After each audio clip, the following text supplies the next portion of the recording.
그리고 가장 중요한 게 턱 라인이랑 턱 끝이 스무스하게 연결이 안 되면 어색한 형태가 될 가능성이 매우 높아지거든요. 그래서 제 턱이 점점 길어지는 것 같아요. 턱만 따로 노는 것 같아요. 항상 그런 말씀 다 하시는 것 같은데 점점 길어지는 것 같다. 실제로도 그럴 수 있고요. 근데 상대적으로 이제 다른 곳이 안쪽으로 좀 들어가고 그 다음에 처지는 양이 생기니까 좀 더 길어 보인다, 그리고 길어진다, 그리고 따로 논다 라고 표현하시는데 현상만 보면 맞는 말씀이고요. 근데 실제로 어느 정도 정말 변화량이 많이 생기기 전에는 느끼기는 힘드신데, 원체 이제 턱끝 거상하러 오시는 환자분들이 턱끝 때문에 고민하셨던 시간들이 기시다 보니까 좀 더 그런 것들을 많이 느끼시는 것 같긴 해요. 실제로 그렇게 되느냐? 반은 맞고 반은 그 정도까지는 아니시다, 그렇게 말씀드리고 있습니다.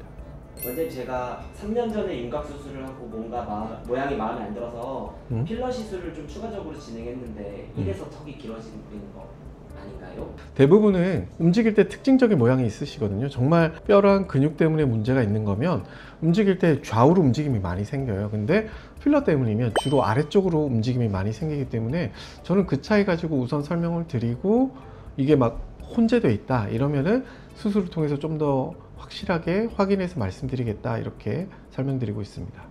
턱끝 거상이 턱끝 절개만 하는 게 아니라 입안을 열어가지고 근육까지 이렇게 만져주신다고 들었어요. 네. 보통 수술이랑 그럼 이게 뭐가 다른 건지. 타 병원에서 하는 턱끝 거상이랑 차이점을 궁금해 하시는 분들도 있고, 아니면 굳이 왜 위아래, 그러니까 안쪽과 바깥쪽을 왜 다 하느냐라고 이제 궁금해 하시는 분들이 계신데, 타 병원이랑 좀 차이점을 궁금해 하시는 분들한테는 제가 좀 죄송하지만 타 병원 수술 방법 자세히 잘 몰라서 말씀드리기 좀 어렵다라고 설명드리고, 우리 병원의 수술법에 대해서 이제 궁금해 하실 때는 안쪽과 바깥쪽을 절개를 함께 하는 이유가 근육의 길이가 있는데 안쪽에서 조절할 수 있는 범위가 있고 바깥쪽에서 조절할 수 있는 범위가 있거든요. 그래서 안쪽으로 할 때도 근육의 위치와 포지션을 바꿔주고 바깥쪽에서 할 때도 근육의 위치와 포지션을 바꿔주는데, 정도의 차이와 내가 필요한 위치의 차이가 있기 때문에 안쪽과 바깥쪽 절개를 동시에 하는 거라서 저는 제가 꼭 필요해서 그렇게 합니다 라고 설명드리고, 좀 더 궁금해 하시면 좀 더 이렇게 세부적으로 설명드리긴 합니다. 수술하실 때 뭐 이렇게 이중턱을 기준으로 잡는다 뭐 이런 얘기도 많이 하셨었어요, 원장님이.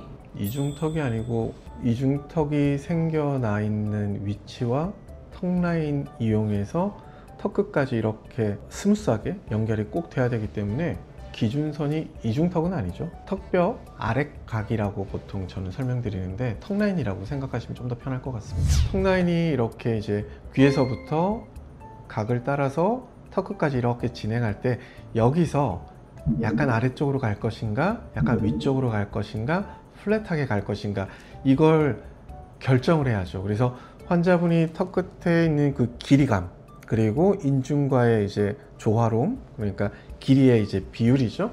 그걸 맞추려면 여기서 반드시 기준선을 잡아야지 턱 끝의 길이감과 어느 정도 이제 턱이 앞쪽으로 살짝 봉긋해야 되는데 그 정도의 이제 뭐랄까 비율감을 결정하려면 반드시 이게 필요합니다.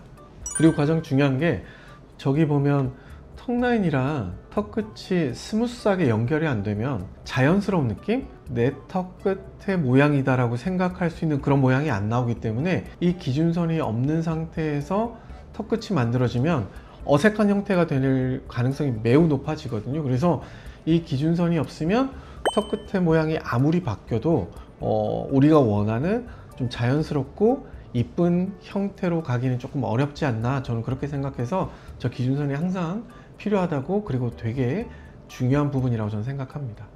근데 저는 기준 그런 거 모르겠고 그냥 턱을 무조건 최대한 줄이고 싶거든요. 밸런스 같은 거 그냥 신경 안 쓰시고 그냥. 제가 아무리 이제 뭐 비율이 중요하고 뭐 구조적으로도 좋아져야 되고 미용적으로 좋아져야 되니까 반드시 비율과 다른 부분의 조화가 정말 중요하다고 말씀드려도 이렇게 똑같이 말씀하시는 분들이 너무너무 많죠. 이제 환자분들이 어떻게 말씀하시면 저는 다른 거 다 필요 없고 턱이 최대한 짧아졌으면 좋겠다라고 말씀하시는데, 그 얘기 들을 때마다 제가 어떻게든 막 설득을 꼭 하려고 하죠. 안 된다. 너무 짧아지면 기능적으로 문제가 생길 가능성도 많아지고 다른 부분과 비율이 흐트러지기 때문에 결국은 너무 합주기처럼 보이거나 너무 어색한 모양이 될 거다.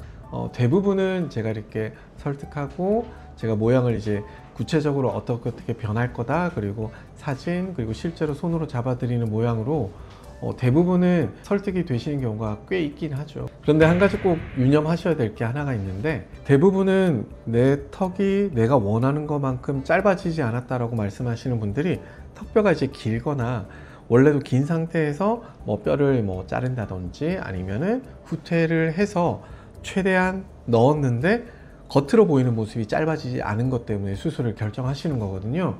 그런데 턱뼈를 어느 정도 짧게 하거나 곡선을 만들 때에도 신경선이라든지 여러 가지 제한점 때문에 어느 이상은 할 수가 없죠. 턱끝 거상의 경우에 있어서도 이 턱끝에 있는 근육들이 본인의 기능을 하지 못할 정도로 지나치게 많이 짧아 버리게 만드는 건 기능을 포기하는 일이기 때문에 그 정도까지는 절대 하시면 안 되고, 그리고 저는 그렇게 하지 않는다 라고 설명드리면서 어느 정도 한계에 있게 수술하겠다라고 설명드립니다.